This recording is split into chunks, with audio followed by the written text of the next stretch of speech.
বিসমিল্লাহির রহমানির রহিম। আল মামুন টিচিং সেন্টারের পক্ষ থেকে আপনাদেরকে আন্তরিকভাবে শুভেচ্ছা ও অভিনন্দন। আমরা নবম দশম শ্রেণীর একটি সৃজনশীল প্রশ্নের সমাধান করব। দেখো, উদ্দীপকে বলছে কোনো স্কুলের একটি শ্রেণীর বার্ষিক পরীক্ষায় গণিতে প্রাপ্ত নম্বরের গণসংখ্যা নিম্নরূপ।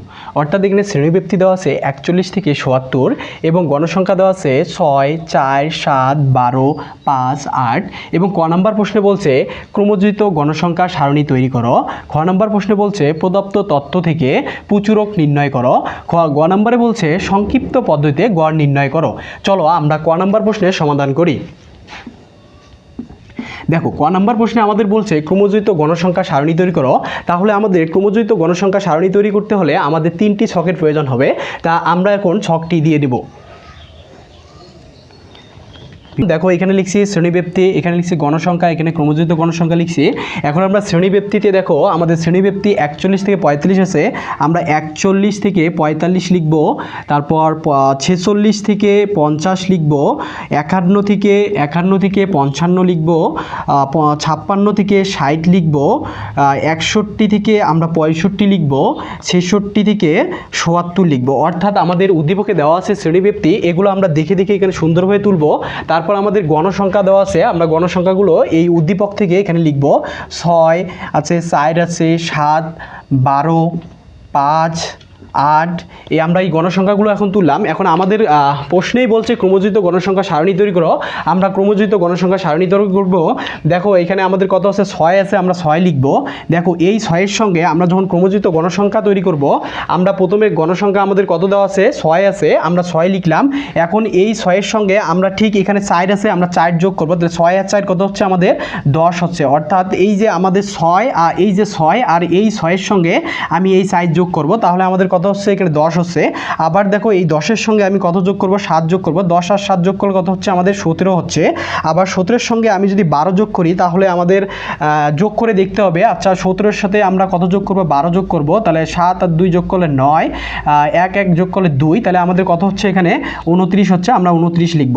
এখন দেখো, 29 সঙ্গে আমাদের কত যোগ করতে হবে? 5 যোগ করব। আমরা 29 সঙ্গে যদি 5 যোগ করি, তাহলে আমাদের 34 হচ্ছে। 34-এর সঙ্গে আমরা এখন 8 যোগ করব। তাহলে 34 আর 8 যোগ করলে মেবি আমাদের 42 হচ্ছে। তাহলে আমাদের প্রশ্নে বলছে ক্রমযুক্ত গণসংখ্যা সারণী তৈরি করতে। দেখো, আমরা কিন্তু খুব সুন্দরভাবে ক্রমযুক্ত গণসংখ্যা সারণী তৈরি করলাম। দেখো, ক্রমযুক্ত গণসংখ্যা সারণী তৈরি করতে হলে আমাদের এই যে প্রথমে যে 6 থাকবে, আমরা এই 6টি এখানে লিখব। তারপর এই 6-এর সঙ্গে আমি 4 যোগ করছি, 10 হলো। আবার 10-এর সঙ্গে 7 যোগ করলে 17 হয়। 17-এর সঙ্গে 12 যোগ করলে 29 হয়। 29-এর সঙ্গে আবার 5 যোগ করব এবং 34-এর সঙ্গে 8 যোগ করলে আমাদের 42 হয়। এটি হচ্ছে আমাদের ক নম্বর প্রশ্নের সমাধান। এখন আমরা খ নম্বর প্রশ্নের সমাধান করব। দেখো, খ নম্বর প্রশ্নে বলছে প্রদত্ত তথ্য থেকে প্রচুরক নির্ণয় করো। তাহলে প্রচুরক নির্ণয় করার জন্য আমাদের একটি ছকের প্রয়োজন হবে। সেই ছকটি আমি অনেক পূর্বেই একটি ছকটি টেনে রাখছি। তাহলে দেখো, প্রচুরক নির্ণয় করার জন্য আমাদের একটি সূত্র আছে, সেই সূত্রটি এখন ফেলাবো। দেখো, আমরা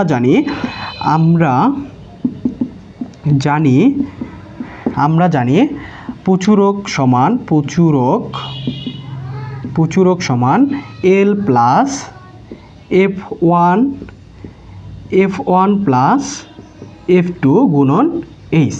এটি হচ্ছে আমাদের প্রচুরক নির্ণয়ের সূত্র। তাহলে দেখো, আমরা যেহেতু আমাদের প্রশ্নে প্রচুরক নির্ণয় করতে বলছে, তাহলে আমাদের এখন লাগতেছে L এর মান লাগতেছে, আমাদের F1 এর মান লাগতেছে এবং H এর মান লাগতেছে এবং F2 এর মান লাগতেছে। এগুলো এখন কোথা থেকে পাবো? তাহলে আমরা একটু লক্ষ্য করি। দেখো, এখানে গণসংখ্যা দেওয়া আছে। এই গণসংখ্যার মধ্যে দেখব সবথেকে বেশিবার কোনটি আছে। দেখতেছি এখানে সবথেকে বড় সংখ্যা হচ্ছে গণসংখ্যার মধ্যে 12। সো এখানে আমরা সবথেকে বড় পাচ্ছি 12। অর্থাৎ তাহলে আমরা F1 এর মান বের করব হচ্ছে। দেখো, F1 এর মান কিভাবে বের করব? এখানে দেখো, আমাদের সবথেকে বড় কত আছে? আমাদের 12 আছে, সবথেকে বড় 12। তাহলে 12 থেকে আমাদের 12-র পূর্ববর্তী সংখ্যা কত? 7। আমরা 12 থেকে 7 বিয়োগ করলে আমরা কত পাচ্ছি? 5 পাচ্ছি। তাহলে F1 এর মান হচ্ছে কত? 5। তাহলে আমরা F1 এর মান কত পাচ্ছি? আমরা দেখো, আমরা F1 এর মান পাচ্ছি কত? অর্থাৎ 5। আমরা F1 এর মান 5 লিখলাম। এবার দেখো আমাদের F2 এর মান লাগতেছে, তাহলে F2 এর মান আমরা কিভাবে বের করব? এই যে আমাদের গণসংখ্যা কত 12 থেকে আমরা 5 বিয়োগ করব, তাহলে 12 থেকে 5 বিয়োগ করলে আমরা 12 থেকে যদি 5 বিয়োগ করি তাহলে আমরা পাচ্ছি কত 7 পাচ্ছি, অর্থাৎ F2 এর মান হচ্ছে আমাদের 7। তাহলে এখন দেখো আমরা F1 এর মান পাইলাম, F2 এর মান পাচ্ছি, তাহলে H এর মান এখন আমরা কিভাবে বের করব? দেখো আমাদের এখানে শ্রেণী ব্যবধান কত 41 থেকে 45, আমরা যদি 41 থেকে 45 পরিসংখ্যানে হিসাব করি তাহলে দেখো 41, আমরা যদি 41কে ধরি, এই যে 41 ধরবো, 41 42 43 44 45, তাহলে 1 2 3 4 5 আমাদের শ্রেণী ব্যবধান, তাহলে আমরা কত পাচ্ছি 5 পাচ্ছি। তাহলে H এর মান হচ্ছে আমাদের কত 5, H এর মান হচ্ছে 5। তাহলে আমাদের এখন কিসের মান লাগতেছে? আমাদের L এর মান লাগতেছে। দেখো আমরা L এর মান কিভাবে বের করব? এখানে L এর মান আমরা কিভাবে বের করব, তাই না? তাহলে দেখো এখানে সবথেকে বড় সংখ্যা কত পাইছি আমরা 12, তাহলে 12 ঠিক আমরা এর শ্রেণীব্যাপ্তি চলে আসবো। দেখো 12 শ্রেণীব্যাপ্তির আমরা এর সোজা এসে দেখতেছি এখানে কত 56, অর্থাৎ এর নিম্ন সীমা, এটাকে বলবো আমরা নিম্ন সীমা, 60কে বলবো আমরা কি উচ্চ সীমা, অর্থাৎ আমরা এই নিম্ন সীমা নিব, অর্থাৎ L এর মান কত হবে আমাদের? L এর মান হবে 56। তাহলে দেখো বন্ধুরা আমরা এখানে সবগুলোরই মান পাইলাম, L এর মান পাইলাম, F2 এর মান পেয়েছি, H এর মান পাইছি এবং F1 এর মান, সব কিছুর মান পাইছি। আমরা এখন মানগুলো বসে দিলে আমাদের কিন্তু প্রচুরক নির্ণয় করাটা শেষ হয়ে যাবে। তাহলে আমরা এখন মানগুলো বসাবো। দেখো L এর মান কত আমাদের? L এর মান হচ্ছে 56, আমি 56 লিখলাম, প্লাস প্লাস। দেখো F1 এর মান আমরা কত বের করছি? F1 এর মান 5, আমরা 5 লিখলাম, এবং F1 এর মান আবার নিচে কত আমাদের ছিল 5, আমি 5 লিখলাম, মাঝে প্লাস আছে প্লাস দিলাম। F2 এর মান কত 7, আমি 7 লিখলাম, তারপর গুণন গুণন। দেখো H এর মান আমরা কত বের করছি? অর্থাৎ H-কে আমরা শ্রেণী ব্যবধান ধরবো, H এর মান হচ্ছে 5। এখন আমরা শুধু যোগ বিয়োগ করব, তাহলে আমাদের প্রচুরক নির্ণয় করাটি শেষ হবে। দেখো আমি এখানে 56 লিখলাম, মাঝে প্লাস প্লাস। দেখো উপরে এই সংখ্যাটি উপরের সংখ্যা, দেখো 5, আমরা জানি কোনো সংখ্যার নিচে সবসময় জানবো একটি 1 থাকে, তাহলে এই সংখ্যাটাও কি আমাদের উপরের সংখ্যা, তাহলে এই 5 যদি আমি গুণ করি, 5 5 কত হচ্ছে আমাদের 25 হচ্ছে, আমরা 25 লিখব। আবার দেখো এখানে 5 আর 7 যোগ করলে কত হচ্ছে? 12 হচ্ছে, আমি এখানে 12 লিখলাম। তারপর এখানে 56 লিখলাম। দেখো 25কে 12 দ্বারা যদি আমি ভাগ করি তাহলে আমরা পাচ্ছি হচ্ছে 2 দশমিক, অর্থাৎ 2 দশমিক কত পাচ্ছি আমরা? 2.5 পাচ্ছি। এখন দেখো 56 সঙ্গে 2.5 যদি যোগ করি তাহলে আমরা উত্তর পাচ্ছি, যেহেতু এখানে 56 2 যোগ করলে হচ্ছে 58.5। এটি হচ্ছে আমাদের খ নাম্বার প্রশ্নের সমাধান। এখন আমরা গ নাম্বার প্রশ্নের সমাধান করব। দেখো গ নাম্বার প্রশ্নে বলছে সংক্ষিপ্ত পদ্ধতিতে গড় নির্ণয় করো। এটি একটি খুবই ইম্পর্টেন্ট প্রশ্ন। আমাদের যদি পরিসংখ্যান থেকে প্রশ্ন স্যাররা করে বোর্ডে বা স্কুলে, কিন্তু আমাদের এই সংক্ষিপ্ত পদ্ধতিতে গড় নির্ণয় করতে বলবে, হয় খ নম্বরে আসতে পারে বা গ নম্বরে আসতে পারে। দেখো আমরা এই সংক্ষিপ্ত পদ্ধতিতে গড় নির্ণয় করো, এখানে এই সংক্ষিপ্ত পদ্ধতিতে গড় নির্ণয় করার জন্য আমাদের পাঁচটি ঘরের প্রয়োজন হবে। প্রথম ঘরে আমরা লিখবো হচ্ছে শ্রেণীব্যাপ্তি, তারপরে লিখবো হচ্ছে মধ্যবিন্দু, তারপর লিখবো গণসংখ্যা, তারপর লিখবো ধাপ বিচ্যুতি। তারপর দেখো আমি এখানে গণসংখ্যাকে FI দ্বারা প্রকাশ করছি এবং ধাপ বিচ্যুতিকে F1 দ্বারা প্রকাশ করছি। সো এখানে আমি লিখছি FI গুণন UI। তাহলে আমরা এখানে দেখো শ্রেণীব্যাপ্তিতে আমি পূর্বেই 41 থেকে 45, 46 থেকে 50, 51 থেকে 55, 56 থেকে 60, 61 থেকে 65 এবং 66 থেকে 77 আগেই লিখে রাখছি।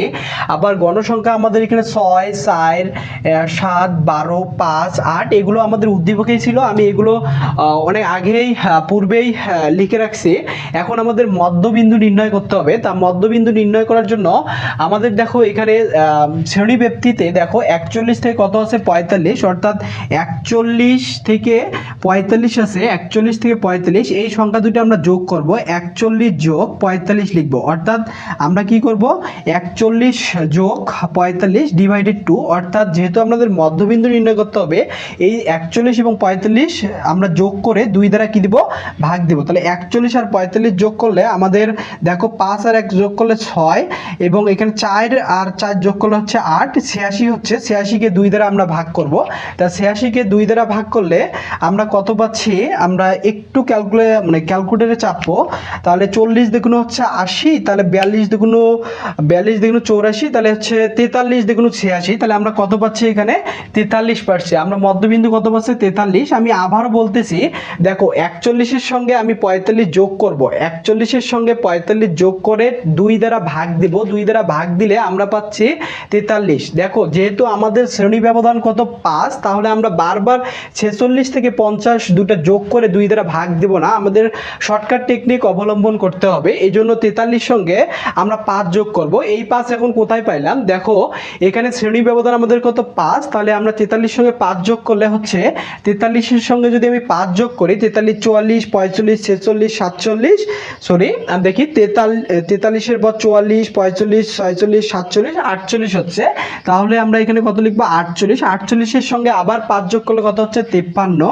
53-এর সঙ্গে যদি আমি 5 যোগ করি 53, 54, 55, 56, 57, 58 হচ্ছে, আমি এখানে 58 লিখবো। আবার 58-এর সঙ্গে কত যোগ করব 5 যোগ করব, 58-এর সঙ্গে 5 যোগ করলে হচ্ছে 63। 63-এর সঙ্গে যদি আমি 5 যোগ করি তাহলে হচ্ছে আমাদের কত হচ্ছে এখানে 68। তাহলে আমরা দেখো খুব সুন্দরভাবে মধ্যবিন্দু নির্ণয় করা শিখে গেলাম।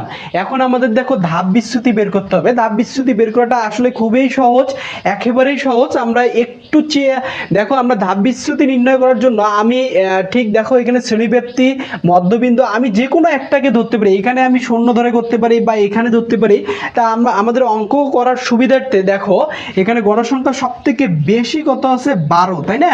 তাহলে আমি এর 12 সোজায় দেখো 12 সোজায় আমি কত লিখলাম 0 লিখলাম, 12 সোজায় কত লিখছি আমি 0।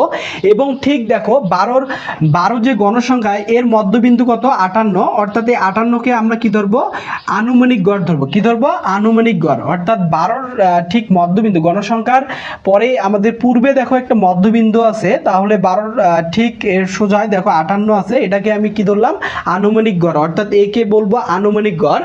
তাহলে দেখো এখন আমরা উপরে কি লিখবো নিচে কি লিখবো এই ঘরে কি লিখবো এটা আমাদের জানতে হবে। দেখো এখানে বলছে u1, অর্থাৎ এটাকে u1 বা i ধরতে u1 ধরবো, এটাকে u1 অর্থাৎ xi থেকে এ বাদ দিতে হবে, ডিভাইডেড এইচ দ্বারা কি করতে হবে ভাগ করতে হবে। তা আমাদের এত কিছু করার দরকার নাই। আমরা যেহেতু এখানে দেখো সব থেকে বড় সংখ্যা কত আমি 12 সোজা আমি এখানে কত লিখছি 0, তাহলে আমি এখানে লিখতে পারি -1, -2, -3। যদি উপরে আরো ঘর থাকতো তাহলে -4 লিখতাম, তারপরে যদি থাকতো তাহলে -5 লিখতাম, এভাবে লিখে যাইতাম। এখন দেখো যেহেতু আমি -1 লিখছি, -2 লিখছি, -3, এবার ঠিক আমরা নিচে এখানে লিখবো +1, +2, কিন্তু আমরা সামনে কখনো প্লাস দিব না। আমরা জানি কোনো সংখ্যা যদি আমি যেমন এখানে যদি আমি 500 লিখছি, তাহলে আমরা তো জানি এই সংখ্যাটি অবশ্যই একটা ধনাত্মক, এই সংখ্যাটাকে আমরা ধনাত্মক বলতে পারি এবং এটি ধনাত্মক সংখ্যা, এর সামনে আমাদের প্লাস দেওয়ার কোনো প্রয়োজন হচ্ছে না। এখন তোমাদের কোশ্চেন স্যার আপনি কিভাবে, আপনি তো শুধু শর্ট টেকনিকে বললেন হচ্ছে এখানে 0 থেকে আমরা এখানে যে কোনো একটাকে 0 ধরবো, তারপর -1, -2, -3 আমরা কিভাবে বের করলেন, এটা তো আপনি আপনার মতোই করলেন, তাহলে আমরা কিভাবে বুঝবো এখানে -3 কিভাবে হলো? তাহলে দেখো আমাদের এটা বোঝার জন্য দেখো আমরা এখানে কত 58 লিখছি, আনুমানিক গড় কত 58, আর এখানে কত ছিল সর্বপ্রথমে কত ছিল 43। আমরা দেখো 43 থেকে অর্থাৎ 43 এটাকে xi ধরছিল, আমরা মধ্যবিন্দুকে কি ধরবো xi, অর্থাৎ 43 থেকে আমরা যদি 58 বিয়োগ করি, 43 থেকে 58 বিয়োগ করলে আমরা কত পাচ্ছি, আমরা একটু বিয়োগ করে দেখি 8, 9, 10, 11, 12, 13, অর্থাৎ 5 পাচ্ছি। হাতে পাখি কত, সরি ভুল করলাম, 43 থেকে আমরা 58 বিয়োগ করলে আমরা পাচ্ছি 5, তারপর আবার বিয়োগ করলে পাচ্ছি আমরা 1, 15, অর্থাৎ বিয়োগ করলে কত পাচ্ছি 15। আমাদের শ্রেণী ব্যবধান কত, শ্রেণী ব্যবধান হচ্ছে 5, আমরা শ্রেণী ব্যবধান 5 দ্বারা ভাগ করব, তাহলে 3 5 কত হচ্ছে 15। দেখো আমরা কিন্তু এখানে 3 পেয়ে যাচ্ছি। কিভাবে পাইলাম, 43 থেকে আমরা যদি 58 বিয়োগ করি তাহলে আমরা -15 পাচ্ছি এবং -15 পাচ্ছি, এবং শ্রেণী ব্যবধান আমাদের কত 5কে আমরা 15 দিয়ে যদি আমি ভাগ করি তাহলে কত পাচ্ছি আমরা 3 পাচ্ছি, অর্থাৎ দেখো এখানে -3। এরপরে যদি তোমরা 58 থেকে 48 বিয়োগ করে 5 দ্বারা ভাগ করো এবং 58কে 43 দ্বারা মানে 53 দ্বারা ভাগ করো, মানে সরি বিয়োগ করে 5 দ্বারা যদি ভাগ করো তাহলে -1, এভাবেই কিন্তু আমি আসলে ধাপ বিচ্যুতিটা বের করছি। এখন দেখি আমাদের এফআই এবং ইউআই কিভাবে বের করব, এটা একেবারেই সহজ। এখানে দেওয়া আছে এফআই আর কি আছে ইউআই, অর্থাৎ এফআই ইউআই কি আকারে আছে গুণ আকারে, তাহলে আমরা এই সংখ্যা দুটো কি করে দিব গুণ করে দিব। দেখো 3 6 কত 18, যেহেতু মাইনাস আছে আমাদের মাইনাস হবে, 8 2 16, সরি আমি ইংলিশে লিখছি, দুঃখিত। তারপর 8 দুগুণ 16, সরি এখানে 3 6 18, আবারও ভুল করলাম, 3 6 18, তারপর 8 দুগুণ 16, 7 1 7, তারপর দেখো শূন্যর সঙ্গে যদি আমি 12 গুণ করি তাহলে কি হচ্ছে, শূন্যই হচ্ছে। আমরা তো সবাই জানি শূন্যর সঙ্গে কোনো শূন্যর সঙ্গে কোনো কিছু যদি আমি গুণ করি তাহলে শূন্য হবে। শূন্যর সঙ্গে যদি আমি পৃথিবী গুণ করি তাহলে পৃথিবী দেখো, পৃথিবীর সঙ্গে যদি আমি কি গুণ করি, শূন্য গুণ করি, তাহলে এর ফলাফল কত পাচ্ছি আমরা, শূন্যই পাচ্ছি। এই জন্য দেখো শূন্যর সঙ্গে 12 গুণ করলে কত পাচ্ছি আমরা, শূন্যই পাচ্ছি। 5-এর সঙ্গে যদি আমি 1 গুণ করি, 5 1 5, 2-এর সঙ্গে 8 গুণ করলে 8 দুগুণ কত হচ্ছে, 16 হচ্ছে। এখন আমরা দেখো যোগ বিয়োগ করব, দেখো আমাদের মাইনাসের সংখ্যা কতগুলো এবং প্লাসের সংখ্যা কতগুলো, তাহলে আমরা এই দিকে একটু রাফ করব। দেখো মাইনাসের এখানে 18 আছে, মাইনাসের 16 আছে এবং মাইনাসের কত আছে, 7 আছে। আমরা সবগুলো কি করব এখন, যোগ করব। দেখি তাহলে -18 -16 মাইনাস কত, 7, এগুলো আমরা যোগ করে দেখব। তাহলে 8 আর 7 হচ্ছে 15, 15 আর 6 হচ্ছে 15 6 21, 1 হাতে হচ্ছে 2, 1 1 2, 2 আর 2 হচ্ছে কত, 4। তাহলে আমরা পাচ্ছি -41 পাচ্ছি। কত পাচ্ছি, এগুলো সবগুলো যোগ করলে -18 এবং -16 -7 এগুলো যোগ করলে আমরা কত পাচ্ছি, -41 পাচ্ছি। এবার আমরা প্লাসের সংখ্যাগুলো যোগ করে দেখব। দেখো এখানে 15 আছে, না সরি 16 আছে, 16-এর সঙ্গে যদি 5 যোগ করি তাহলে কত হচ্ছে, 21 হচ্ছে। তাহলে আমরা প্লাসের পাচ্ছি কত, 21। এখন দেখো এই যে 41, এখানে মাইনাসের 41 আর প্লাসের কত, 21, তাহলে মাইনাসের সংখ্যা বড়, অর্থাৎ -41 থেকে আমি যদি প্লাসের 21 বাদ দেই তাহলে আমাদের থাকতেছে কত, -20 থাকতেছে। কত থাকতেছে, -20। তাহলে আমরা দেখো এর সমষ্টি কত পাচ্ছি আমরা, FIU এর মান আমরা কত পাচ্ছি, -20 পাচ্ছি। আমরা -20 লিখলাম।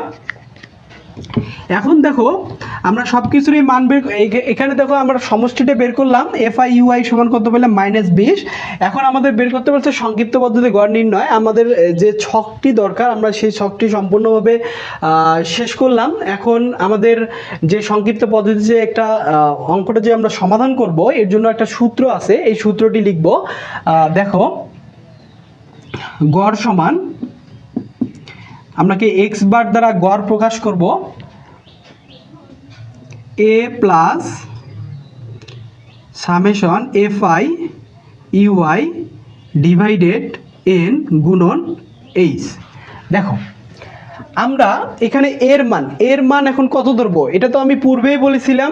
দেখো এখানে কত ছিল, 12, 12 ঠিক এর মধ্যবিন্দু কত, 58, অর্থাৎ এর মান হচ্ছে 58, আমরা 58 লিখব, প্লাস প্লাস। তারপর দেখো সামেশন FIUI এর মান আমরা কত বের করছি, -20, আমরা -20 লিখব। এখন হচ্ছে আমাদের n এর মান কত, আমাদের কিসের মান লাগবে, n এর মান। তাহলে দেখো n এর মান বলতে আমরা যে গণসংখ্যা সবগুলো যোগ করলে কত পাই, আমরা গণসংখ্যা সবগুলো যোগ করলে মনে হয় আমরা 42 পাই। দেখি 6 এবং 4 যোগ করব, তারপর 7 যোগ করব, 12 যোগ করব, 5 যোগ করব, 8 যোগ করব, এগুলো সবগুলো যোগ করলে আমরা কত পাচ্ছি, 42 পাচ্ছি। তাহলে n এর মান আমাদের কত, 42, আমরা 42 লিখলাম। আর h এর মান কত, আমরা পূর্বেই জানি, দেখো h এর মান হচ্ছে শ্রেণীব্যাপ্তি কত, আমাদের 5 ছিল, আমরা শ্রেণীব্যাপ্তি 5 লিখব। তারপর 58 জায়গায় লিখলাম প্লাস প্লাস। আমরা জানি এর নিচে কোনো সংখ্যার নিচে একটা 1 থাকে, তার মানে এই 5টা হচ্ছে উপরের সংখ্যা। 5-এর সঙ্গে যদি আমি 20 গুণ করি তাহলে কত হচ্ছে, 5 20 100, সামনে মাইনাস আছে আমি মাইনাস দিলাম। আচ্ছা এখানে 42 আছে, 42 লিখলাম। তাহলে এখানে 58 লিখলাম। দেখো এখানে প্লাস, এটা মাইনাস, এটা কি প্লাস, এটা মাইনাস, এটা প্লাস, প্লাস মানে কি হয়, মাইনাস। এবার 42কে আমরা 100 দ্বারা ভাগ করব। 42কে 100 দ্বারা যদি ভাগ করি তাহলে আমরা একটা ফলাফল পাবো। দেখো আমরা 42কে 100 দ্বারা ভাগ করব, এই যে 100 ভাগ 42, তাহলে 100 ভাগ 42 দিলে আমরা কত পাচ্ছি, এখানে 2.38 পাচ্ছি। আমরা লিখব 2.38। এখন এই আমরা এখানে কত পাচ্ছি, আমরা 58 থেকে 2.38 বিয়োগ করলে আমরা বিয়োগ করব। এখানে দেখো আমরা এখন বিয়োগ করি, 58 বিয়োগ 2.38 আমরা বিয়োগ করলে পাচ্ছি 55.62। তাহলে এটি হচ্ছে আমাদের সংক্ষিপ্ত পদ্ধতিতে গড় নির্ণয় করার একটি ছক। আশা রাখা যায় আপনারা সবাই এই প্রশ্নটি সংক্ষিপ্ত পদ্ধতিতে গড় নির্ণয় করো এই প্রশ্নের সমাধানটা খুব সহজভাবে বুঝতে পারছেন।